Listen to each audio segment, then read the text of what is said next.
kuwaongeza moja wakuu wa kwaya sasa.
Ujumbe unaotuamuru twende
Shani ya Mungu mweneza bahari, Muumba pia wa mbingu, jua, nyota, mwezi, ni tukufu yako shani, utengeza mambo ya nyakati na zamani.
Jinsi tulivyo.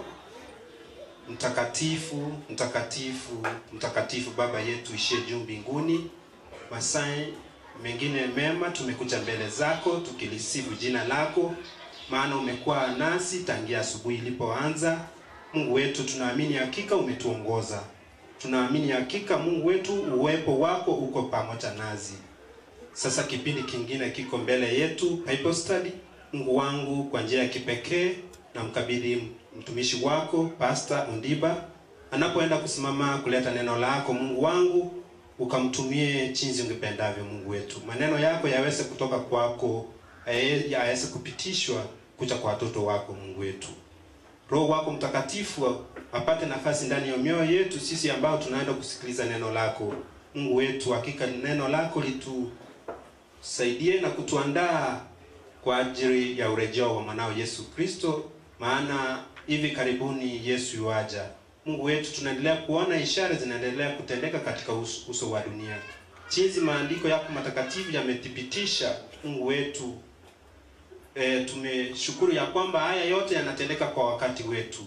Baba yetu, tusaidie, tujiandae, maana peke yetu hatutaweza. Safari ingali ngumu. Mungu wetu, dunia inapokosa tumaini Mungu wetu, nasi pia tutaweza kukosa tumaini Mungu wetu. Tunajiuliza hilo swali. Mungu wetu tusaidie, maana ili neno limekuja kwetu. Mungu wetu litufunulie na litusaidie, na tuweze nenda kuambia wenzetu ambao wamepoteza tumaini, ili waweze kupata ujumbe huu wa kipekee unaotutayarisha kwa ajili ya urejeo wa mwanao Yesu Kristo. Hivi karibuni analejesha ufalme wake. Mungu wetu tusaidie, tuweze kuwa miongoni mwa lile kundi kubwa litakalo kulaki juma winguni. Sasa kaa nasi, ushiriki nasi, utuongoze, kwani tumeomba tukiamini katika jina la Yesu Kristo mkombozi wetu. Amen. Ni wangapi nami tunamkaribisha pastor wetu aweza kutuletea neno. Pastor, karibu.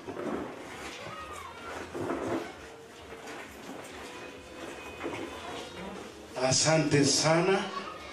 Tunamshukuru Mungu kwa sababu ya wakati huu mwingine tena, baada ya kutawanyika kidogo kwa sababu ya chakula cha mchana, baada ya kusikiza nyimbo tamu kutoka kwa wenzetu kwaya ya wazee ama kwaya ya Gekomo. Asante sana kwa hizo nyimbo, na vile vile kwaya church kwaya ya Gekomo. Na sasa umefika wakati mwingine tunaingia katika mafunzo ya Biblia. Na mwaka huu vile tulianza tangia siku ya kwanza, funzo letu la Biblia ama Bible study, tumekuwa tukizungumzia juu ya uumbaji. Ndio maana tumeimba huo wimbo 38 ya kwamba nasifu sana ya Mungu muumba mbingu na nchi na vyote.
Hao wanaofundisha kwamba ni kiumbe kidogo kilitoka kwa mwezi ama kwa jua, kwamba a small particle fell from the sun, ndio ikaanguka kwenye maji ama kwenye matope, hapo viura vikaanzia, then hivyo vimeevolve mpaka mwanadamu akawepo. Kwa hiyo kulingana na evolution theory wanataka kutuambia ya kwamba ni jua ndilo lililokuwepo mwanzo, lakini kulingana na Biblia inasema mwanzo wa kila jambo aliyekuwepo ni Mungu. Kabla ya bahari, kabla ya nchi, kabla ya mbingu, Mungu ndiye alikuwepo. Na Mungu ndiye alisema let us create. Yeye ndiye alisema hebu na tuumbe, na aliumba kwa siku 6 na ya 7 akapumzika. Kila siku kulikuwa na vitu tuliona ya kwamba aliumba. Siku ya kwanza aliumba mbingu na nchi. Siku ya pili na katika siku hiyo ya kwanza akatenganisha giza na nuru. Giza akaiita usiku na nuru akaiita mchana. Siku ya pili Mungu alitenganisha maji na ardhi kavu. Siku ya tatu Mungu akatenganisha maji yaliyoko angani na yaliyoko chini. Siku ya nne alafu akaweka miti ikachipuka ya aina mbalimbali. Siku ya nne Mungu akaumba jua, mwezi na nyota. Kwa hiyo kulingana na Biblia, jua linakuja kuonekana siku ya nne, lakini kulingana na evolution theory jua lilikuwepo wa kwanza. Siku ya tano Mungu aliumba viumbe vya majini, yaani samaki na viumbe vya kila namna majini na ndege wa angani. Siku ya sita aliumba wanyama wa kondeni na wanyama wanaofugwa. Mwisho akamalizia na mwanadamu, na mwanadamu tunajua aliumbwa Adam, baadaye na Hawa akaumbwa kutoka kwa ubavu wa Adam. Basi wakawa mume na mke, na hao wawili wanafanana, waliumbwa kwa mfano wa Mungu. Na tukaona ya kwamba Mungu aliwaumba wao, hakutamka, ila aliwaumba kwa mikono yake mwenyewe. Kwa hivyo siku nyingine tukaona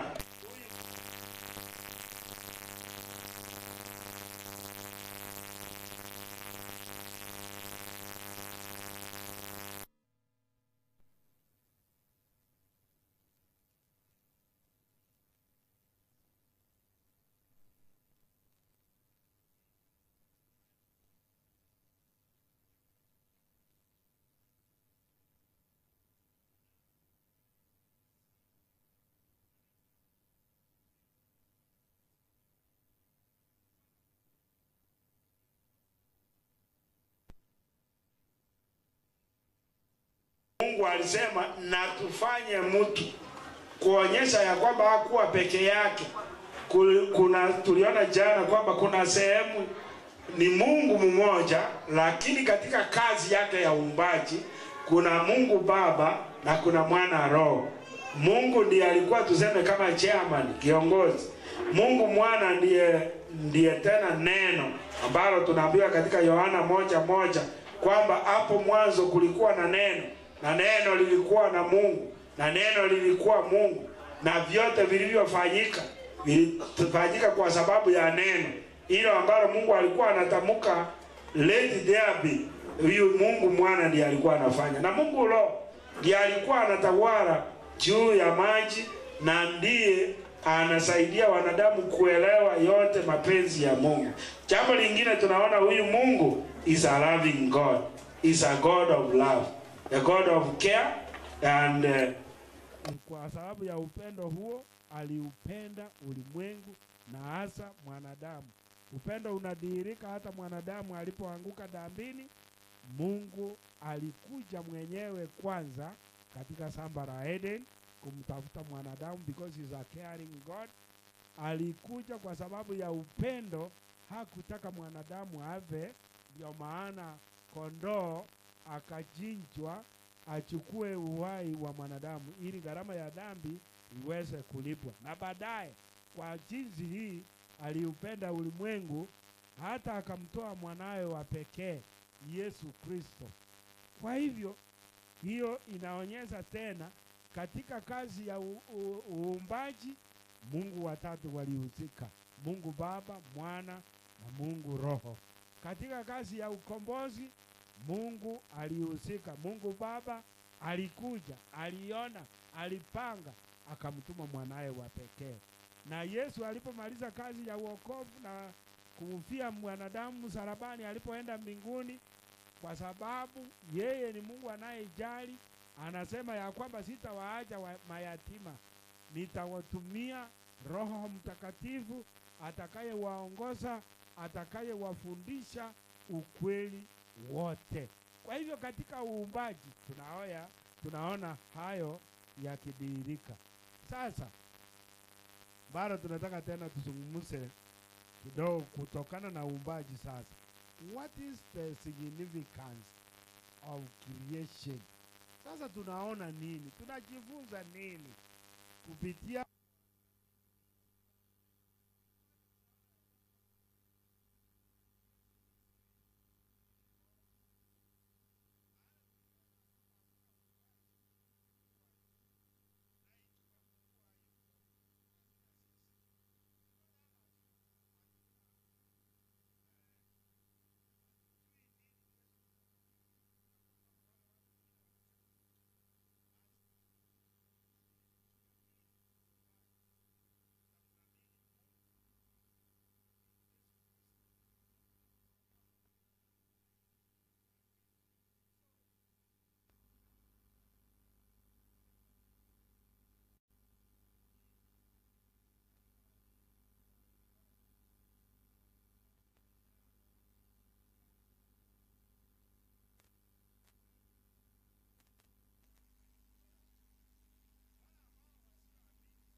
na tuliona kwamba yeye ndiye yuko katika hema takatifu. Halafu tukaulizwa swali, je, tumfananishe huyu Mungu na miungu ipi?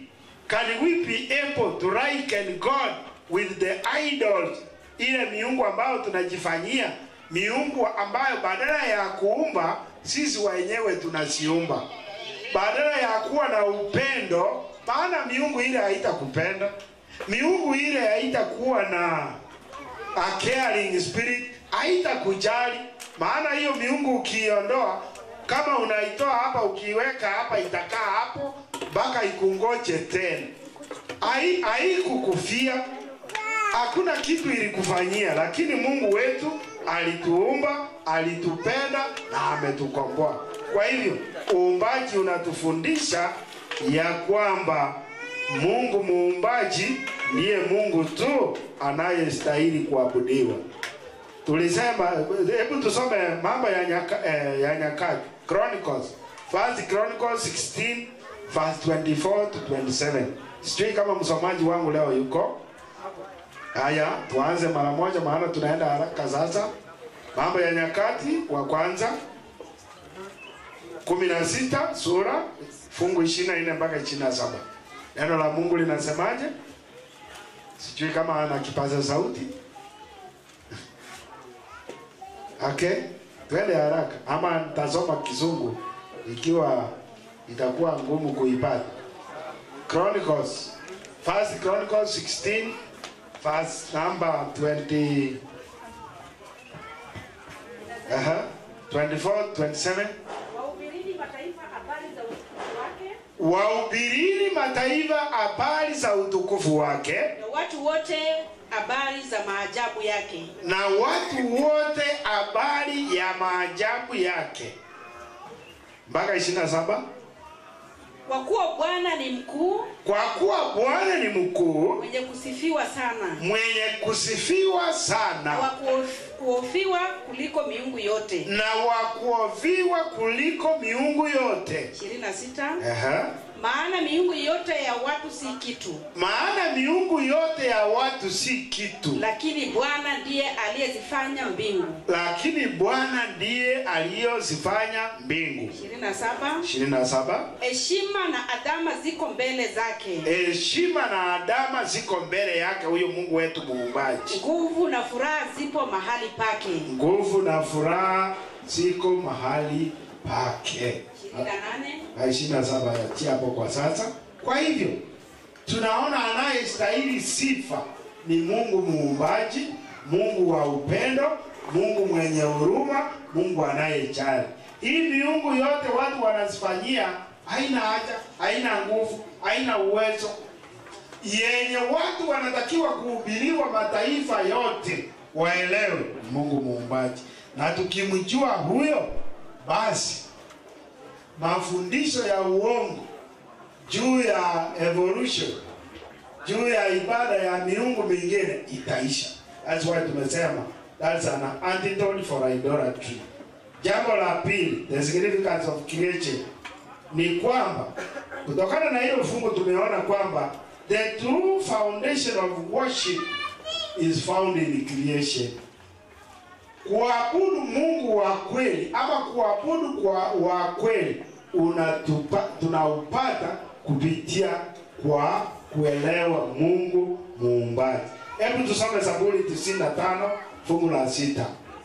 The true foundation of worship is in creation. Zaburi 95 fungu la 6. Biblia inasema njooni tuabudu, tusujudu, tupige magoti mbele za Bwana aliyetuumba. Haleluya. Kwa hivyo ikiwa unaabudu miungu ambayo haikukuumba, utaenda kuhubiri injili ya kuabudu kwa miungu na miungu haikufanya chochote. Na hata katika injili ya malaika watatu inayopatikana katika kitabu cha Ufunuo 14 kuanzia fungu la 6, lakini la 7 linasema ya kwamba worship him who made the heavens and the earth and the sea and the springs of water. Anayestahili ibada ni Mungu muumbaji, sio miungu tunayojitengenezea, lakini ni Mungu muumbaji. Significance ya tatu, uumbaji ndio unatupa siku ambayo tunastahili kumwabudu huyo Mungu, na hiyo ni siku ya Sabato, siku ya saba. Tuliona kwamba katika mpangilio wa uumbaji Mungu aliumba siku ya kwanza, alipomaliza inasema ikawa mchana ikawa jioni siku ya kwanza, na akafika siku ya sita. Na ilipofika siku ya sita, Biblia inasema katika Mwanzo 2 fungu la kwanza kwamba hiyo sasa kazi ilipokamilika Mungu alifanya nini? Genesis chapter 2 verse 1 inasema basi mbingu na nchi zikamalizika. Basi mbingu na nchi zikakamilika katika uumbaji. Na jeshi lake lote. Na siku ya saba. Mungu alimaliza kazi yake. Mungu alipomaliza kazi yake siku sita aliyoifanya, ambaye alikuwa amezifanya, akastarehe siku ya saba. Akaacha kufanya kazi yake yote aliyoifanya. Kwa hivyo creation is the basis for the day of worshiping God by mankind. Kwa hivyo Sabato is a memory of creation, ni ukumbusho wa uumbaji. Na kwa hivyo viumbe vyote vimepewa Sabato kama zawadi ya neema itokayo kwa Mungu, ili tuweze kupumzika kama vile Mungu alipopumzika. Ezekieli 20 fungu la 20. Ezekieli 20, hiyo zawadi itokayo mikononi mwa Mungu tumepewa kwa sababu ya uumbaji. Neno la Mungu linasema 20 Ezekieli. Biblia inasema na iseme zitakaseni sabato zangu, zitakuwa ishara kati ya mimi na nyinyi, ambazo zitakuwa ni ishara kati yangu Mungu na nyinyi wanadamu, ili mpate kujua kuwa mimi ndimi Bwana Mungu wenu, kwamba mimi ndimi Mungu Bwana wenu. Hakuna chochote ambacho kitatukumbusha kwamba Mungu ndiye Mungu wetu isipokuwa siku ya saba ya Sabato, inayotukumbusha kwamba baada ya siku sita ya kazi na shughuli nyingi, tunakumbuka kwamba kuna siku ya Bwana ambayo ametupa kama zawadi, ambayo ni siku ya kukutana naye katika ibada. Kwa hivyo Sabato is one of the significance ambayo ni memorial ya creation. Jambo la 4, ndoa, marriage.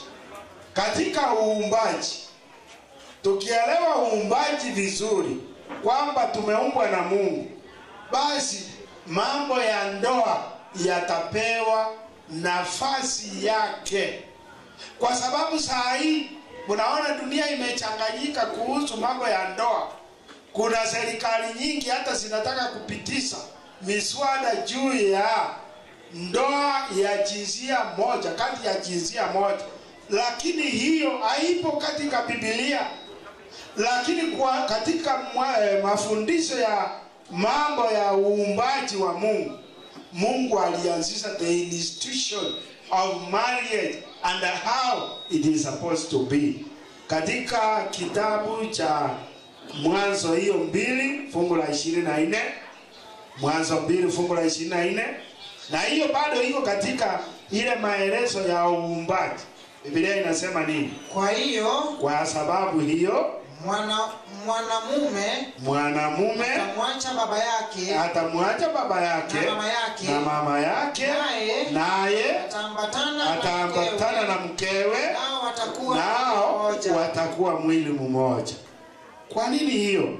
Katika the foundation of marriage is found in creation, mwanzo wa ndoa. Maana ukisoma sura hiyo 2, Mwanzo 2 kuanzia 18, Biblia inasema Mungu alipoangalia katika uumbaji wake siku ya Ijumaa baada ya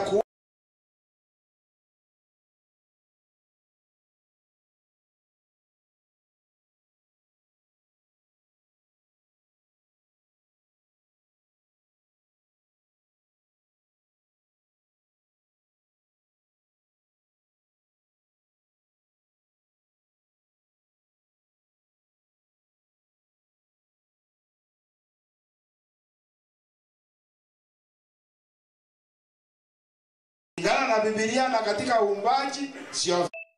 Alafu jambo la pili inasema alipoona kwamba sio vyema, alienda tena a second round, a second recreation. Akatoa ubavu wa mwanaume kutoka kwa upande wa kushoto, akamtengenezea mwanamke, naye akapuliziwa pumzi ya uhai. Alipomleta kwa Adamu sasa akawa na furaha. Ndipo anasema sasa huyu ataitwa mwanamke. Yeye sasa ni damu ya damu yangu, yeye ni nyama ya nyama zangu, maana ametoka kwangu.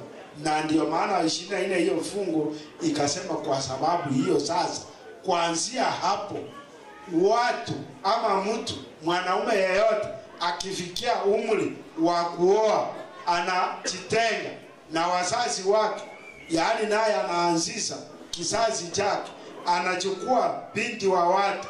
Hawa wawili wanaunganishwa katika ndoa na hawa wanakuwa wawili na wao wanaendeleza kizazi. Hiyo inaenda kinyume na mafunzo mengine ambayo yamekuja, yale mengine yanaitwa LGBTQ, yaani mambo ya gayism, wanaume kuona kwa wanaume, wanawake kwa wanawake, mambo ya queer practices of marriage. Hizo ni kinyume na mafundisho ya Biblia. Kwa hivyo the basis of marriage is in the Bible and in the creation story, kwamba uumbaji unatufundisha ya kwamba ndoa halali na takatifu chimbuko lake ni katika uumbaji na ilitoka mikononi mwa Mungu. Jambo la 5, the basis for true self-worth. The basis for true self-worth. Kutokana na uumbaji mwanadamu anaona self-worth, thamani yake binafsi. Katika dunia tunamoishi wakati huu, watu wengi wamejidhoofisha. Watu wengi wamejiona kwamba hawana thamani yoyote. They are useless. Ndio maana unapata siku hizi watu wengine anafika anasema sasa mimi sio wa maana, wacha nijiue. Mtu anajiona mimi sasa sio wa maana, wacha niuze hata mwili wangu, nifanye ukahaba. Anafanya vitu ambavyo vinaenda kinyume na mapenzi ya Mungu. Lakini katika uumbaji ndiko tunapata kwamba thamana ama the worth of mankind, thamani ya mtu ni ya maana sana, maana tumeumbwa kwa mfano wa Mungu. Mungu anatupenda, Mungu anatujali. Kwa hivyo unapojifikia wakati unaona kwamba ufai, unaona kwamba una wa maana, hebu rudi katika Mwanzo sura ya 2 na usome huko uone umetoka wapi. Wewe haukutokea kwake Mungu liyete. You are not an evolutionary your origin is not from evolution, lakini umetoka mikononi mwa Mungu. Mungu muumbaji, Mungu mwenye huruma, Mungu mwenye nguvu, aliyeziumba mbingu na nchi. Kwa hivyo hiyo inatuonyesha kwamba tusijidunishe, lakini tuweze kumwabudu Mungu na tujue kwamba anatujali. Fungu la basis ya 6 hii inatupa the basis for true fellowship. Inatufundisha jinsi ya kuwa na uhusiano ulio wa kweli. Kuna mahusiano mengi ambayo watu wamekuwa nayo, lakini yasiokuwa ya ukweli. Mahusiano, wengine wameanza makundi, mengine ya kunywa, mengine ya kuiba, mengine ya kufanya mambo ya ajabu sana. Lakini kwa sababu wote tukijua uumbaji kwamba sisi wote tumetoka mikononi mwa Mungu mmoja, weupe, weusi, warefu, wanene, wafupi, we can have true fellowship. Tutakuwa na uhusiano mzuri kwa sababu sisi sote ni viumbe wa Mungu. We should eliminate racism, bigotry, caste and any other form of discrimination. Tutaondoa ile jinsi na namna ya kutenganisha watu kwamba hawa ni matajiri, hawa ni maskini, hawa ni wazungu, hawa ni Waafrika, kwa sababu tutajua kwamba Mungu hakuumba Mwafrika wala hakuumba mzungu. Maana hata Biblia inasema in Christ Jesus we are all one. There is no woman whether or there is no man. Wote ni sawa, wote ni hebu tusome Marko 2 fungu la 10. Marko 2 fungu la 10 inapoendelea kutaramuka kulingana na the significance, umuhimu wa uumbaji unatufundisha nini? Marko 2:10. Marko 2:10. Aha. Biblia inasema, wacha iseme, lakini mpate kujua ya kwamba mwana wa Adamu amri duniani.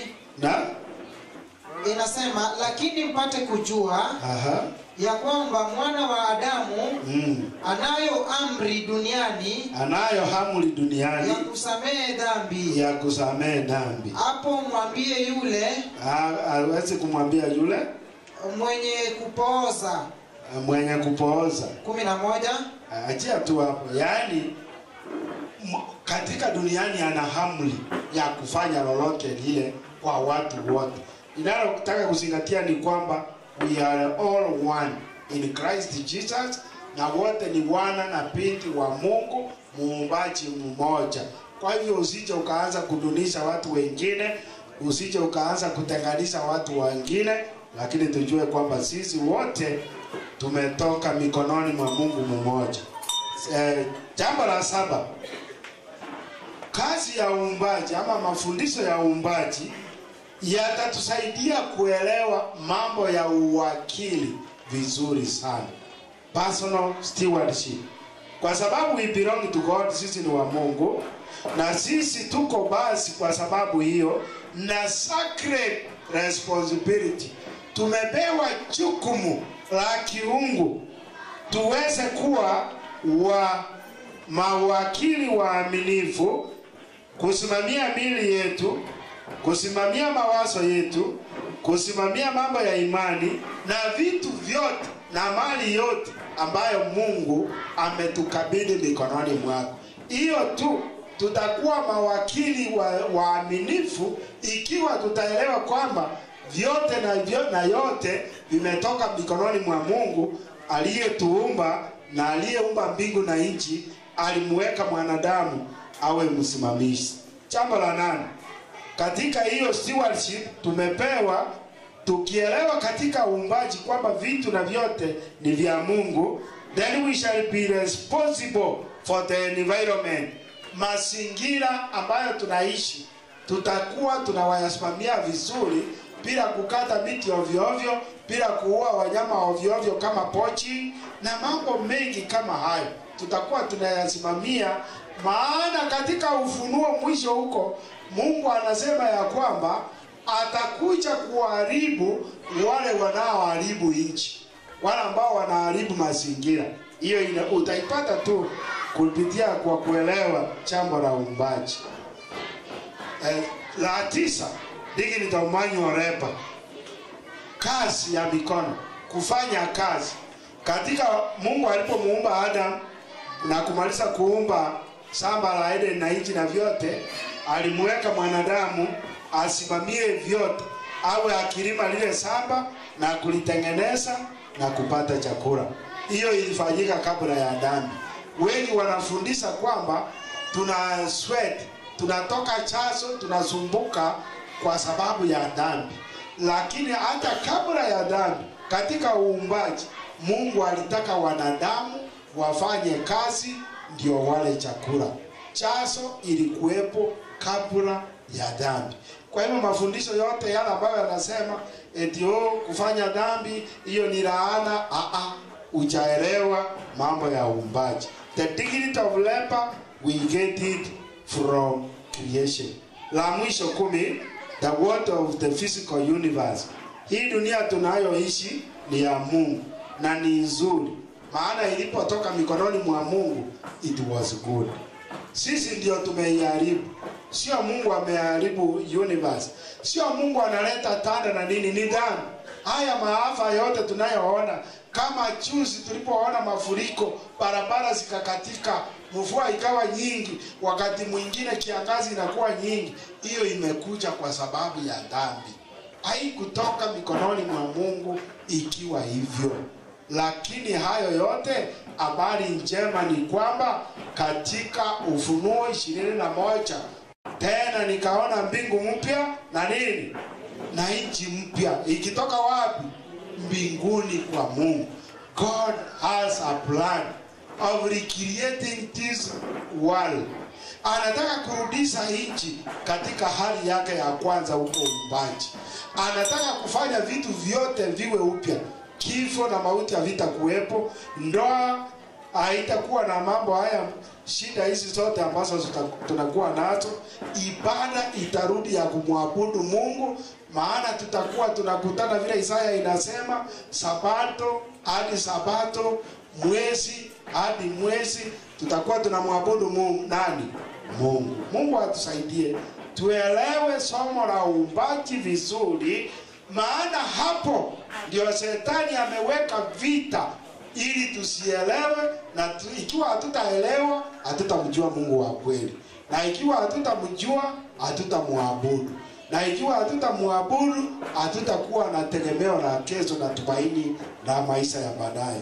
Mungu atusaidie tuendelee kujifunza juu ya Bible study na juu ya uumbaji, ndio tumwabudu Mungu wa kweli na tumfahamu Yesu Kristo aliyemtuma. Mungu na atubariki.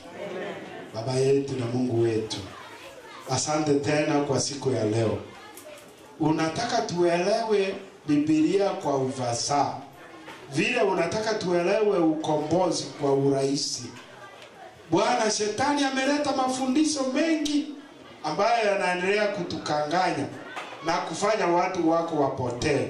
Tunaomba kupitia kwa Roho Mtakatifu, Bwana, uweze kutufundisha ukweli wote, ili nasi tuweze kwenda nje kama mashahidi wako, tuweze kutangaza Mungu wa kweli, Mungu muumbaji, na Yesu Kristo uliyemtuma, na ukombozi uliokaribia. Hivi karibuni unarejesha ufalme wako, na mambo yote yatarudi katika hali ile ya kwanza uliokusudia binadamu kuishi, vile ulivyokusudia nchi iwe. Bwana, tunaomba ufalme wako uje haraka. Endelea kutufundisha yote, maana tumeomba na kuamini katika jina la Kristo aliye Bwana wetu. Amen. Amen.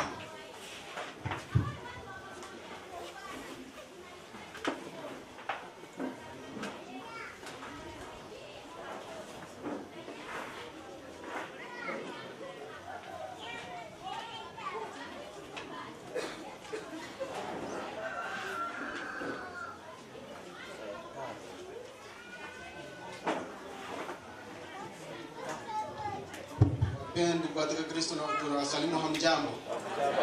Wairire kuja. Tunaendelea kufurahia vipindi vyote vya makambi. Kabla hatujakaribisha kipindi ambacho kinafuata, wageni wetu kutoka Kekomu wameomba waende. Kabla hawajaenda, tunaomba wakuje kwa wimbo moja ndipo tuwapatie salamu wakienda waende salamu. Karibuni Kekomu Church Choir.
Ewe Laodikia, Bwana asema naye jua mimi matendo yako wewe.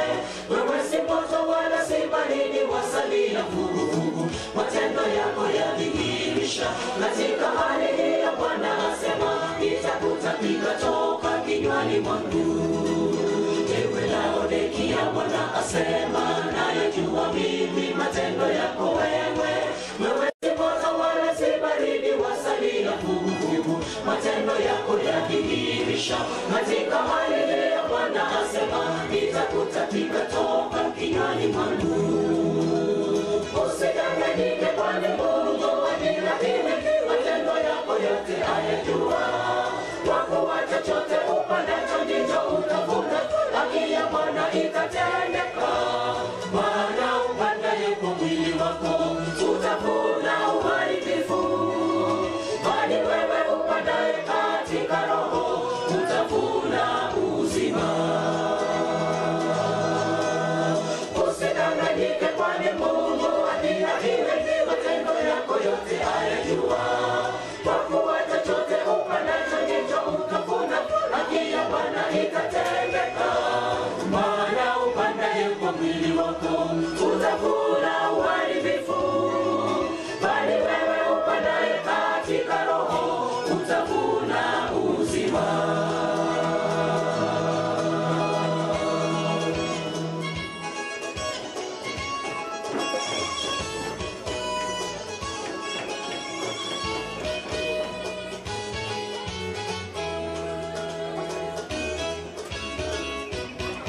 Asema Bwana, kwangu nunua dhahabu iliyosafishwa kwa moto ikang'aa, mavazi meupe sitiri aibu na dawa ya macho, ndipo wewe upate kuona. Imani halisi yenye msimamo katika Bwana ndiyo tabia ya Yesu. Asema Bwana, kwangu nunua dhahabu iliyosafishwa kwa moto ikang'aa, mavazi meupe sitiri aibu na dawa ya macho, ndipo wewe upate kuona. Imani halisi yenye msimamo katika Bwana ndiyo tabia ya Yesu. Usidanganyike, kwani Mungu hakiwi, matendo yako yote ayajua. Kwa kuwa chochote upandacho ndicho utavuna, haki ya Bwana itatendeka. Maana upandaye kwa mwili wako utavuna uharibifu, bali wewe upandaye katika Roho utavuna uzima. Usidanganyike, kwani Mungu hakiwi, matendo yako yote ayajua. Kwa kuwa chochote upandacho ndicho utavuna, haki ya Bwana itatendeka. Maana upandaye kwa mwili wako utavuna uharibifu, bali wewe upandaye katika Roho utavuna uzima. Usidanganyike, kwani Mungu hakiwi, matendo yako yote ayajua. Kwa kuwa chochote upandacho ndicho utavuna, haki ya Bwana itatendeka. Maana upandaye kwa mwili wako utavuna uharibifu, bali wewe upandaye katika Roho utavuna uzima. Usidanganyike, kwani Mungu hakiwi, matendo yako yote ayajua. Kwa kuwa chochote upandacho ndicho utavuna, haki ya Bwana itatendeka. Maana upandaye kwa mwili wako utavuna uharibifu, bali wewe upandaye katika Roho utavuna uzima.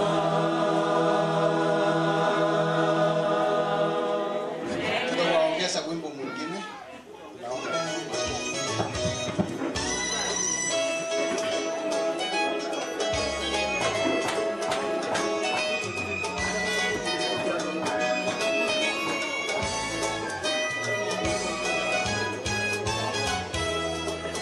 Iwe Laodikia Bwana.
wangapi wamefurahia wageni wetu pia wamekuwa pamoja nasi.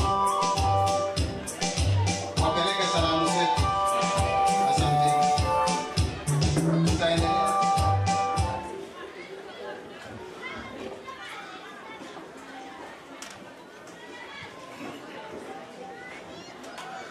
Yekomu, tunawashukuru sana kwa kufika kwenu na kutuongoza katika nyimbo. Hiyo ni njia moja ya kuhubiri neno la Bwana. Kwa wakati huu namuita yule kiongozi ambaye alikuwa na hii kwaya aseme goodbye, ndipo waondoke waende wako na matanga. Yule mama ambaye msikia aliaga. Karibu. Wapendwa na wasalimu tena mjambo. Asanti, nimefurahi kuwa nanyi hapa na imefika wakati huu vile tuliwaambia tunaenda kwa Mama Esther Mutuli ni pale Nyatarochu.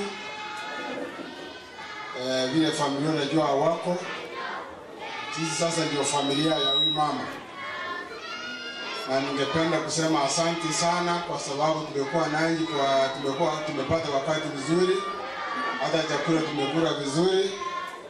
Sasa tunapoenda Rekomu tuwapatie nini? Asante. Kwa majina ni Apel Moranga, kiongozi wa kwaya wa Rekomu. Basi asante, mbarikiwe sana. Asante kwa kufika hapa. Awasalimu wa mchambo. Habari ya jioni.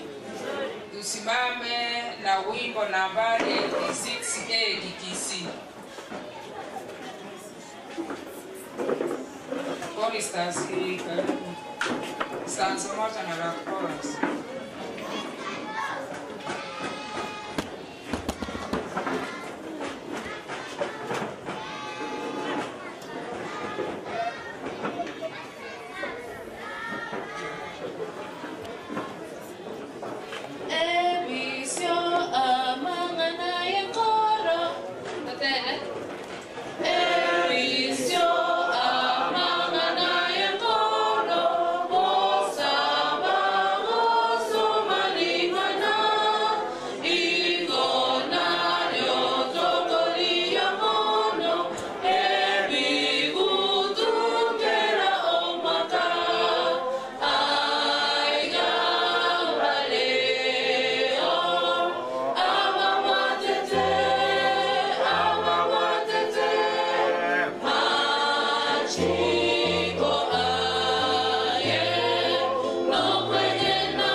Asante kwa wimbo. Tuombe. Mtakatifu Baba yetu, tumekuja mbele zako jioni ya leo. Tunaenda kusikiliza habari ya vitabu, ndio tusome ili tupate maarifa ya kukujua zaidi, ili tupate wokovu wakati ufaao. Tunaomba haya machache kwa jina la Yesu aliye mwombezi wetu. Karibu mpini.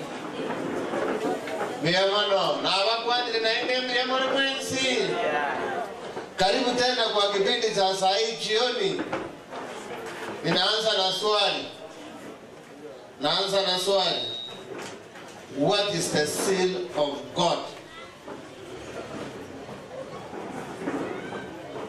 What is the seal of God? Ni nini muhuri wa Mungu? Swali na wewe? Mbiaole. Ngiraneliye. Kwa wali. Nayo mulisi kwa imogiri chako. Yaani njia nyingine kusema ni kuishi kwa neno ndio mambo yote iwe sawa. Anasema utumishi kwa neno ndio mambo yote. Kuishi kwa neno. Kuishi kwa neno ndio mambo yote iwe sawa. Mwingine? We can do better than that. Mwingine? Alafu sabato inaingia hapo ndani. Yeah, uko sawa. But still we can do better than that. Mwingine, seal of God. Wamwembe. Biamole. Sisi ni wasomi, si ndio? Seal of God. What is it? Yule mama huko katikati, simama tuambie.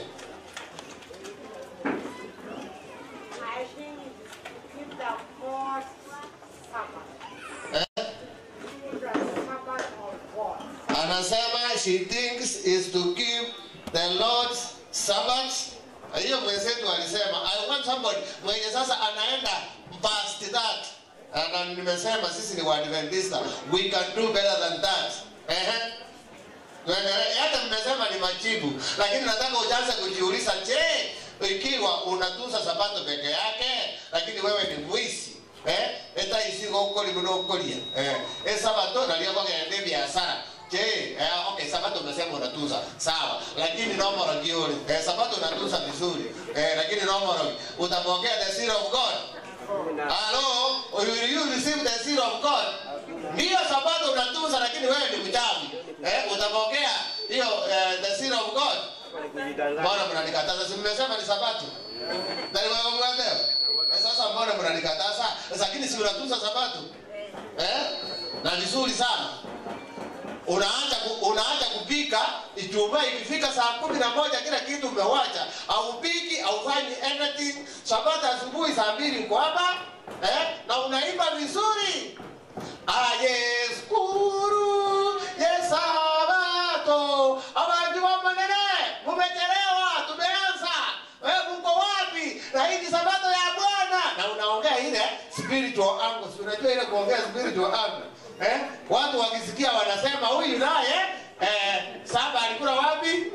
mbinguni na Yesu. Hata breakfast yamekula huko ni vile amefikia service. Yaani ile kuongea nataka kumaanisha unaongea mtu atasema huyu yenyewe ni mtoto wa Mungu.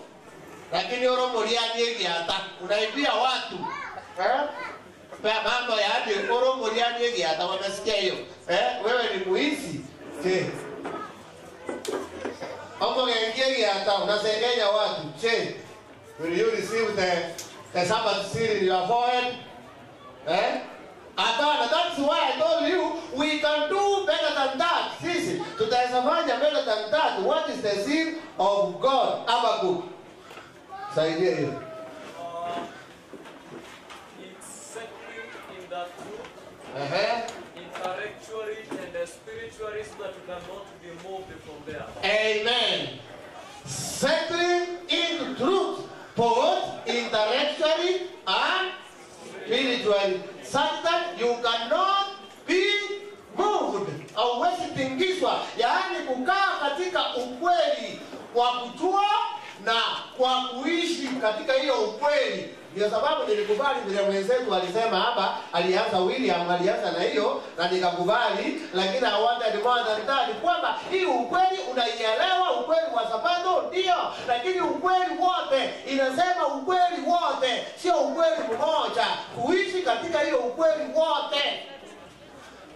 Na ukiishi katika hiyo ukweli wote, sasa ndipo unapewa muhuri wa Mungu. Ndio sababu Paulo katika barua zake anaongea two seals, anatoka about the gospel seal ambayo inawekwa na Roho Mtakatifu, na anaongea kuhusu the Sabbath seal. Kwa hivyo Mkristo ambaye anaongojea marejeo ya pili ya Yesu Kristo, kuna kazi utafanya. Mhubiri alikuwa hapa alisema the grace is free but it is not cheap grace. Na nilipenda mahubiri haya, mahubiri yaliniingia sawa sawa. It is free. Sote tukae bila tukosegio. Tukae kwa sababu nimekuja free. William unasema tukae kwa sababu iko free, sasa iko free and free for all. Waebrania 4:12. Ndio unaendelea kufungua, nataka mwingine hiyo tutasoma, hiyo ndio tunaingilia nayo katika hili kipindi. Hayo ni mambo haya tuliwachia njiani, lakini pia nataka mtu atusomee Revelation 14:1. Hii kitu ilikuwa naongea vizuri, sijui ilikuja ikafanya aje, nasikia na nikura hapa. Sijui ilikuwa simple, ilikuwa rahisi sana ukiongea, lakini sasa nasikia ni kama imekuwa nzito. Ile wakiomba tafadhali. Tusaidie. Inanikura hapa. Inasema aje? Kisha nikaona natazama huyo mwana kondoo. Tazama huyo mwana kondoo. Amesimama juu ya mlima Sayuni. Amesimama juu ya mlima Sayuni. Na watu 144,000. Yaani nasema inaongea lakini inanikura. Imekuwa nzito. Yaani amesimama katika mlima Sayuni pamoja na 144,000 pamoja naye wenye jina lake. Nataka usikie. Asemi wenye Sabato, lakini anasema wenye nini? Wenye jina lake. Wenye jina lake na jina la baba yake. Na jina la baba yake vimeandikwa katika vipaji vyao. Vimeandikwa wapi? Katika vipaji vyao, vya nyuso zao. Wa nyuso zao. Bili. Nilikuwa nataka hiyo. 144,000 who have received the seal of God, which of course is the Sabbath. Lakini sasa wakati Yohana anaona ni kwamba wako na nini? Wako na jina la Yesu na jina la Baba limeandikwa katika nyuso zao.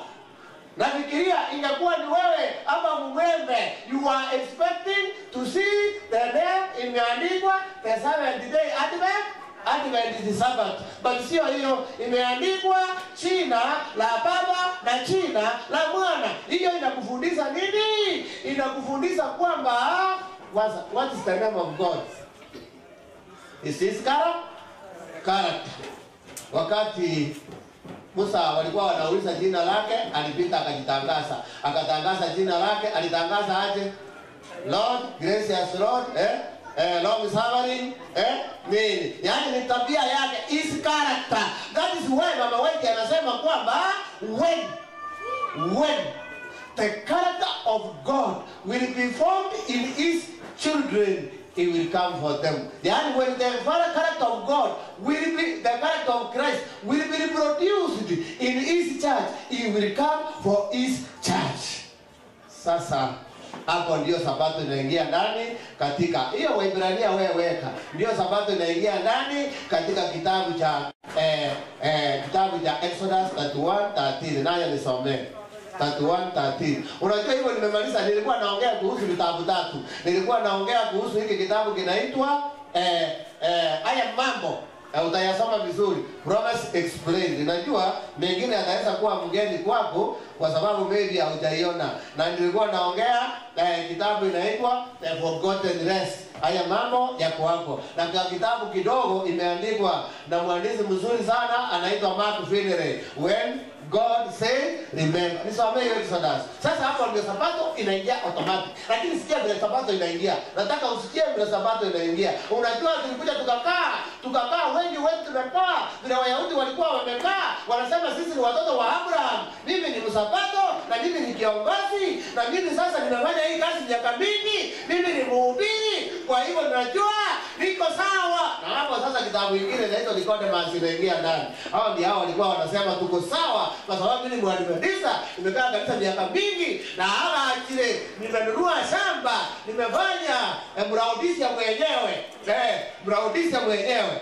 Soma hiyo inasema? Biblia inasema kisha nena wewe na wana wa Israeli. Nena na wana wa Israeli. Waambie hakika mtazishika sabato zangu. Mtazishika sabato zangu kwa kuwa ni ishara kati ya mimi na nyinyi katika vizazi vyenu vyote ili mpate kujua. Hiyo ndio point we miss always. Hiyo that is the point we miss here hapo. Ili mpate kujua ya kuwa mimi ndimi Bwana niwatakasaye nyinyi. Haleluya. Kwa hivyo sabato ni ishara kwamba umetakaswa. Hautawekwa muhuri kama hujatakaswa. Sabato inakuwa ishara kwamba umefanya nini? Umetakaswa. Yaani tabia ya Mungu, tabia ya Kristo imeonekana ndani yako. Yaani ni ishara kwamba ushatakaswa, kazi ya ukombozi imefanyika kwako na wewe sasa umekuwa sawa.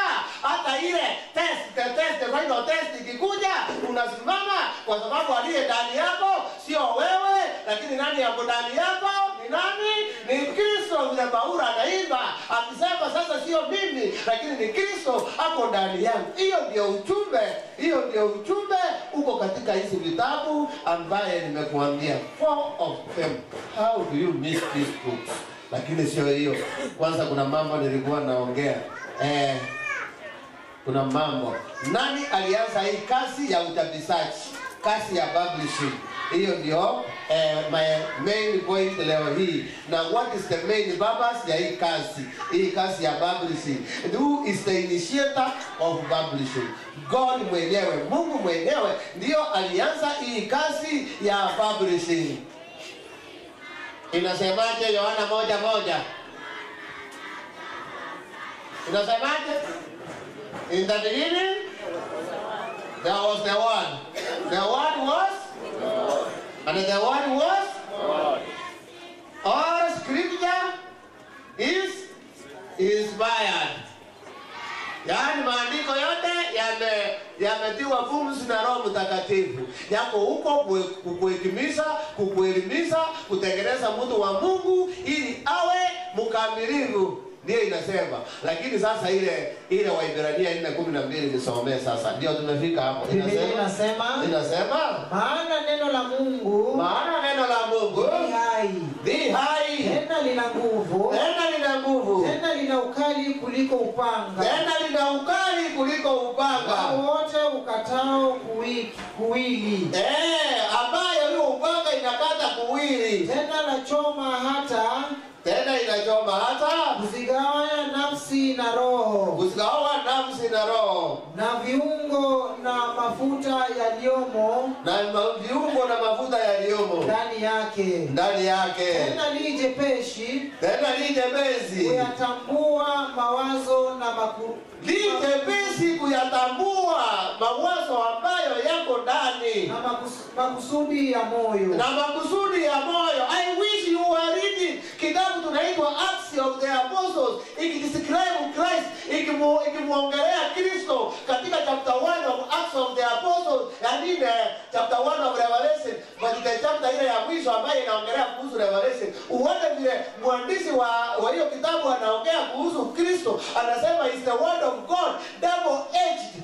Lakini macho yao ni kama macho yake ni kama miale ambayo yanaingia ndani ya roho zetu, yanaangalia mawazo yetu ambayo ni mabaya, alafu anatupea nafasi nyingine ya kutubu. Lakini tena sikiza, alafu anamalizia akisema but in chapter 19 the same word ambaye ni Kristo sasa akikuja, wakati hiyo neno akaingia ndani akakuongeleza ukakataa kusikia, in chapter 19 the same word anakuja kukata wale ambao walikataa kusikia. Mara ya kwanza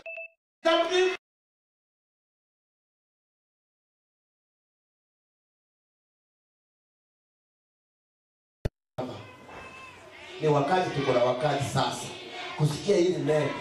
Jesus the discerner of our thoughts anaingia ndani. Is the word. Hiyo ndio tulianza kupata yeye is the word. Anaingia ndani katika mawazo yetu, anajaribu kutoa yale mabaya, lakini tukikuwa wepesi tumwachilie mawazo ayatoe, atupe mawazo yake ambayo ni mazuri, basi tutakuwa waridi pamoja naye katika kila kiti cha enzi. Haleluya. Hiyo ni kitabu inaitwa Acts of the Apostles, ndiye naongea ya maneno. Sasa hii kazi ambayo ilianzwa na Mungu, kazi yake ni kututengeneza tuwe wa Kristo. The work of God is sisi inatengeneza. Lakini inaenda zaidi na hapo. Inaenda zaidi na hapo. Hebu nisome statement inatoka Great Controversy, ndio tena niongee kitu kingine. The enemy of souls has always fought to keep people from finding salvation through Christ. Yaani huyu adui wa watu anapigana ili kutoa watu kutoka kupata wokovu wa Kristo. Thus he has sought to hide or obscure the truth in all its forms. Yaani amefanya kazi ya kuficha ukweli katika sehemu zake zote. The Bible will exalt God and bless spirit men in their true position. Kwamba Biblia inatakikana kumuinua Kristo na iweke binadamu ambaye ni mvivu katika sehemu yake. Lakini sasa sikiza, Satan has taken the Bible from us. Shetani amekunyang'anya Biblia. Great Controversy page 51. Yaani naongelea kuhusu watu wa Mungu ambaye ni sisi. Mungu ametupea neno, lakini shetani anataka kumfanya kila awezayo so that apite hilo neno. Naendelea kusema hiyo statement imetoka, nimeingia ya pili. Churches in every place should feel the deepest interest in this missionary work. Yaani kanisa kila mahali inatakikana kuwa na hamu kuhusu hii kazi ya maana ya wokovu. Sasa shida ni hii. Wacha nikwambie, mpendwa, ukifika mahali hauna hamu na mambo ya kusoma. Let me put it in another way. Ukifika mahali, haijalishi wewe ni kiongozi wa aina gani, haijalishi wewe umewekewa taji gani katika kanisa, na wale women ministry station, women ministry district, women ministry church level, hiyo yote umepewa, lakini ukipata hauna hamu na vitabu, ujue kwamba hivyo sio. Nimeongea women ministry kwa sababu wao ndio walikuja kwa meza yangu sana. Wazee walisema wataanza kuja kesho, na hao wazee taanza kuongea nao kuanzia kesho. Hivyo ndio waliniambia. Wao wanakuja rasmi. Sasa waje niongee kwa wamama. Ukipata kwamba ndio umebeba hizo nini zote, lakini hauna hamu na vitabu vya Mungu, jua ni kwamba hauko sawa.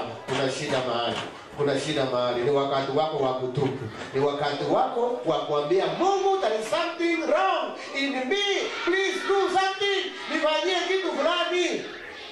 Na ujue kwamba hii kazi ya neno, kazi ya vitabu ndio namba 3. Ile survey imefanywa kwa kuleta roho in the top 10, it is number 3. Hii ndio namba 3 ya kuleta roho katika wokovu. Namba 3 vitabu ndio namba 3 ya kuleta watu katika wokovu. Sasa ya kwanza ni gani? Ni watu ambao walisaliwa katika Kiadventista. Watu wengi wako kanisa ni wale walisaliwa katika Kiadventista. Tunaongelea wale wako kanisa ya Kiadventista. Namba 1 ni wale walikuja. Okay, hatujui kama wameokoka ama hawajaokoka. Unajua kuna mtu wako kanisa miaka yote lakini hajajua kwa nini yeye ni Mwadventista. Hata niko na kitabu huko inasema who are Adventist. Inajaribu kuambia why you are an Adventist. Sasa kuna watu walisaliwa hivyo, lakini sasa namba 1 ni wale walisaliwa wakikuwa Waadventista. Sika hivi dawa enda kwa watu haya. Namba 2,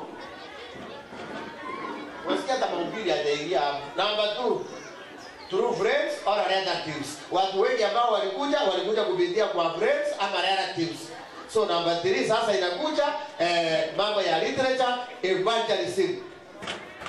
Alafu sasa namba 4 inakuja mahubiri kutoka hapa mbele. Kwa hivyo unasikia tunatakikana kupea kipaumbele sehemu gani? Sote, lakini vitabu ikuwe sana. Lakini sasa we are doing vice versa. Kwa nako gena. Ara sawa kile isiko. Sasa hivi ndio randi huko. Hivi nimetoka, nimeenda hizo. Kwa ile muda mchache ambaye nimeingia. Nilienda kuingia, nilienda wiki ya publishing nikamaliza. Alafu huyo basi akakuja akaniambia kuna crusade niko nayo December tafadhali. Publishing ilikuwa huko mwezi wa 5. Sasa akaniambia kuna kanisa iko next kwa ile kanisa ulikuwa niko na crusade December. Tafadhali nakutaka huko kama mgeni. Nilienda huko sasa sio publishing kama mgeni mkubwa. Hakuna mgeni mkubwa, amsole tuseme tani. Ni vile watu wamezoea mpaka sasa hata mimi nimeongea hivyo. Mgeni wa kwanza, tunanga mgeni mkubwa, mgeni wa kwanza. Haya, sasa akaniambia wa women lakini wa family life yuko na wa Bible study. Nikafika pale. Baada ya kufika pale, si wananijua, nilikuwa next church, wananijua ni wa nini? Wa publishing, wa vitabu. Kwanza sio wa publishing, wanasema wa vitabu. Kaingia. Sasa unajua wa Bible study ameingia, wa women yani wa family wameingia na huyu mwingine speaker ameingia, lakini sasa ni wamemwambia ni wa vitabu. Sasa nikasikia wanaulizana kwani yani sasa aliamua tukue na wageni 4. Hiyo vipindi utafanya namna gani? Kwa hivyo hawajaniuliza hata mimi nimekuja namna gani, lakini wamejaza roho rani wewe mtaa. Around next walifanya namna gani?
Inasema wapandao kwa machozi, wapandao kwa machozi watavuna kwa kelele za furaha. Watavuna kwa kelele za furaha. Haleluya. Wala tikataka na Bwana, haleluya kai. Wapandao kwa machozi watavuna kwa kelele za nini? Za furaha. Hakika hii kazi ni kazi ya machozi. Wacha niwaambie ukweli. Lazima uingize mkono wapi? Kwa mfuko. Lazima utilime. Hata sometimes hautaona kwamba umefanya kitu ya maana. Hautaona kama umefanya kitu ya maana. Nikianza na hadithi kuliko yaani kuhusu mimi, kunihusu mimi, huyo ambaye nimesimama nikiingia hapa nikitoa ushuhuda, na fikiria uliona kama ni mchezo, lakini kuna mtu alikuwa na raha. Unajua ni nani? Mama yangu, najua saa hii akisikia Daniel Sagini ako katika kampu meeting, anahubiri na neno la Mungu, unafikiria analia? Anafanya nini? Anafurahia. Na wewe utahesabia watu umepata nini kuhusu hili neno niliwaambia vile alikuwa anatununulia kitabu. Je, wewe nikikuuliza katika hii kambi, sitaki kukuuliza kambi zingine, lakini wacha nikuulize hii kambi. Nani amenunua kitabu? Mpaka ya 100 iko hapa inasema when God said remember, na ujue hii ni kuhusu sabato inaweza saidia mtu. Wewe unaweza saidia mtu when God said 100. Nani amenunua kitabu? Usione haya, wewe inua. Nani amenunua? Inua. Asante, nimeona mikono. Sasa wewe, je, hautaki kupanda? Lakini sikia, wewe msomaji, soma. Na usome vizuri, sijui kama tutasikia. Inasema ingawa ungeanza tena uendelee. Inasema wapandao kwa machozi, wapandao kwa machozi watavuna kwa kelele za furaha. Watavuna kwa kelele za furaha. 6 ingawa mtu anakwenda zake akilia, anaenda kwake akilia, asichukuapo mbegu za kupanda, asichukuazo mbegu za kupanda, hakika atarudi kwa kelele za furaha. Hakika atarudi kwa kelele za furaha. Asante. Sijui aliharibia kengele, nilianza na 20, hivyo nilimaliza 16. Sijui kama mmenipea 20 sawa ndati tu. Lakini kumbuka nilianza na 20. Sawa. Tuendelee. Inasema hivi, the prophetic voice of the remnant church could be heard repeatedly, signaling this vital ministry's importance. Ellen White was certain that if Seventh-day Adventist church members could see the essential role of literature in fulfilling our end-time mission, many more would get involved in this work of God. Yaani Ellen White alionyeshwa kwamba ikiwa Waadventista sisi ambaye tumekaa hapa na tuone umuhimu wa hii kazi, basi wengi wangeingia katika hii kazi, and they will get involved in this distribution, na wangeingia katika kupatiana hizi vitabu.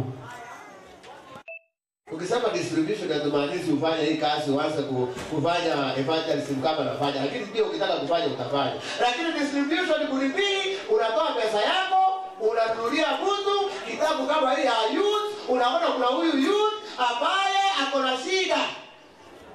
Na kwa sababu ako na shida, unamnunulia, na lakini wacha tena nishukuru hapa. Kuna watu wamenunulia youth. Unaenda mmoja niliona, na kuna mzee mmoja niliona, na kuna mama mmoja niliona walinunua youth. Hiyo ni kazi nzuri sana, kazi ambaye walifanya ni nzuri, lakini tena sikiza. If you do not succeed by personal fees, try sending them silent message of truth. Yaani kama ikiwa umejaribu mtu kumuongeleza au hujasucceed kumsaidia ili aokoke, yamna mwetanda waje kupigana vita, karibu njia nyingine ya kufanya nini? Ya kumpea zawadi ya kitabu. Utaona matokeo.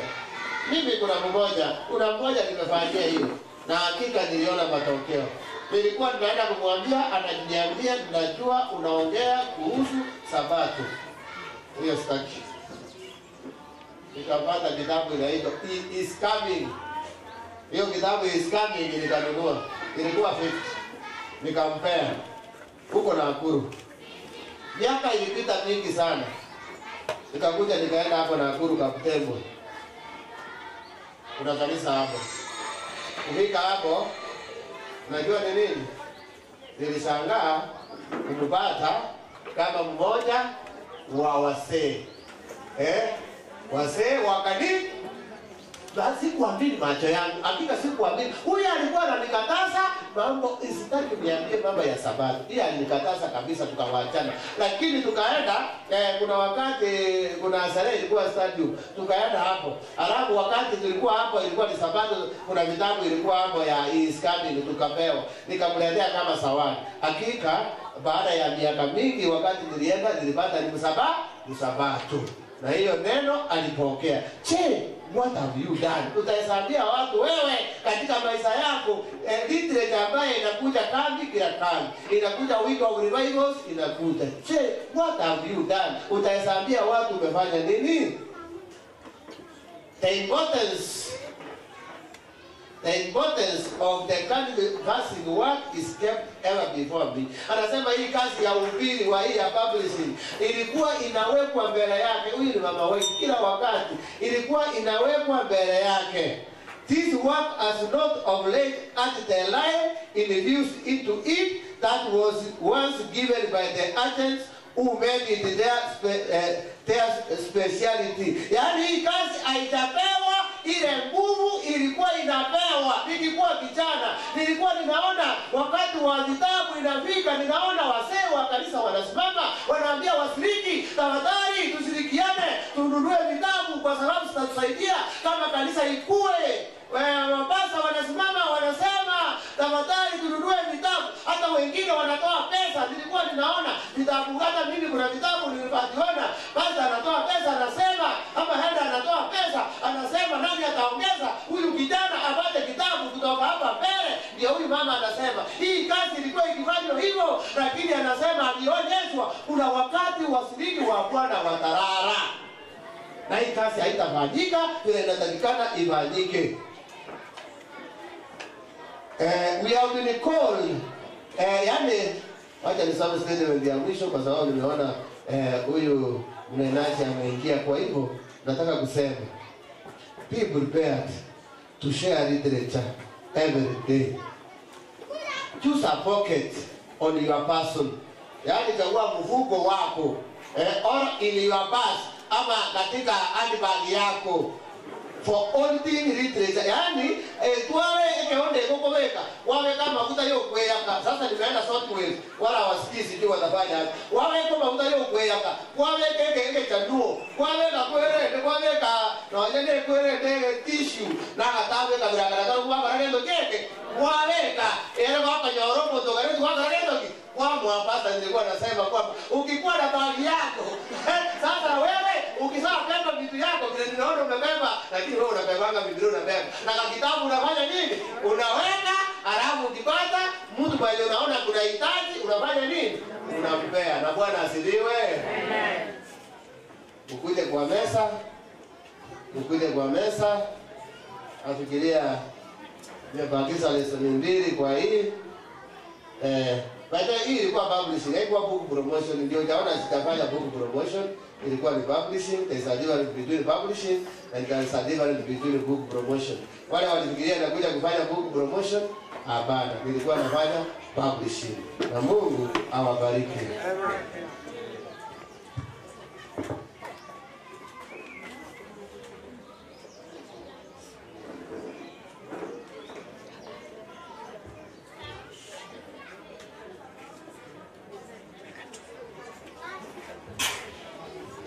Asante, nitaomba. Amenikugusa. Tusimame tuombe.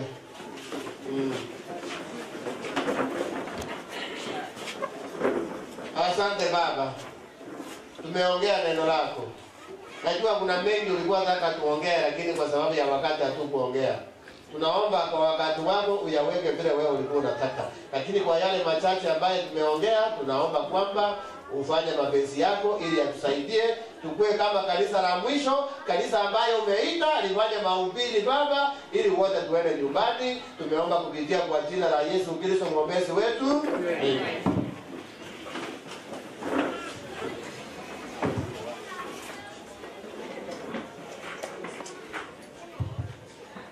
Asante mwalimu kwa mafundisho mazuri. Tena ni wakati mzuri. Tunaenda kuingia kwa kipindi kingine ambacho tutafuata muda mfupi baadaye.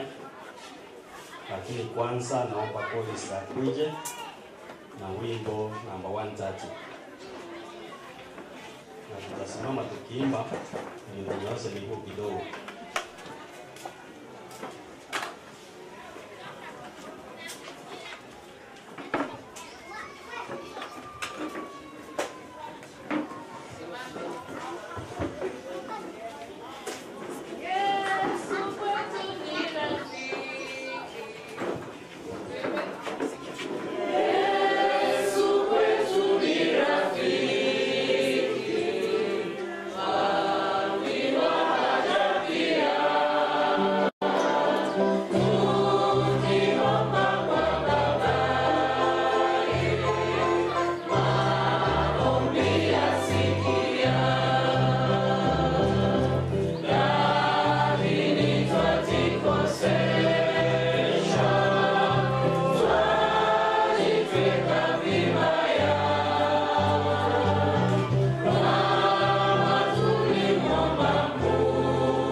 Yetu na Mungu wetu, tunakushukuru tena. Umbali huu ni wewe umetuleta. Na Baba, sasa tunapojiandaa kwa kipindi kingine, naomba unene nasi na utujaze na Roho Mtakatifu. Katika jina la Kristo tunaomba na kuamini. Asante. Sasa tutaenda kwa makundi workshops. Na workshop vile tulikuwa jana ndio tutakapokaa. Kama wewe ni mgeni tutakuelekeza kidogo ndio ujue vile tulikuwa jana. Ambassadors tunakaa pale kwa zile benches ukiongozwa na no. Kule ni youths wanakaa pande hile. Youths tukiongozwa na Mama Dorka na Pastor Mbiba. Widows utakaa sehemu hii hapa chini ukiongozwa na Mama Helen. Old couples ukijua kama umezeeka unajua sehemu yako ni hapa katikati. Wale walika yangu hapa katikati pia tulikuwa jana. Tutaongozwa na Pastor Joe. Young couples wale wa juzi unajijua unakaa sehemu hiyo mahali kule squares walikuwa wameketi, ambapo mtaongozwa na Pastor wetu Festus Kiburi.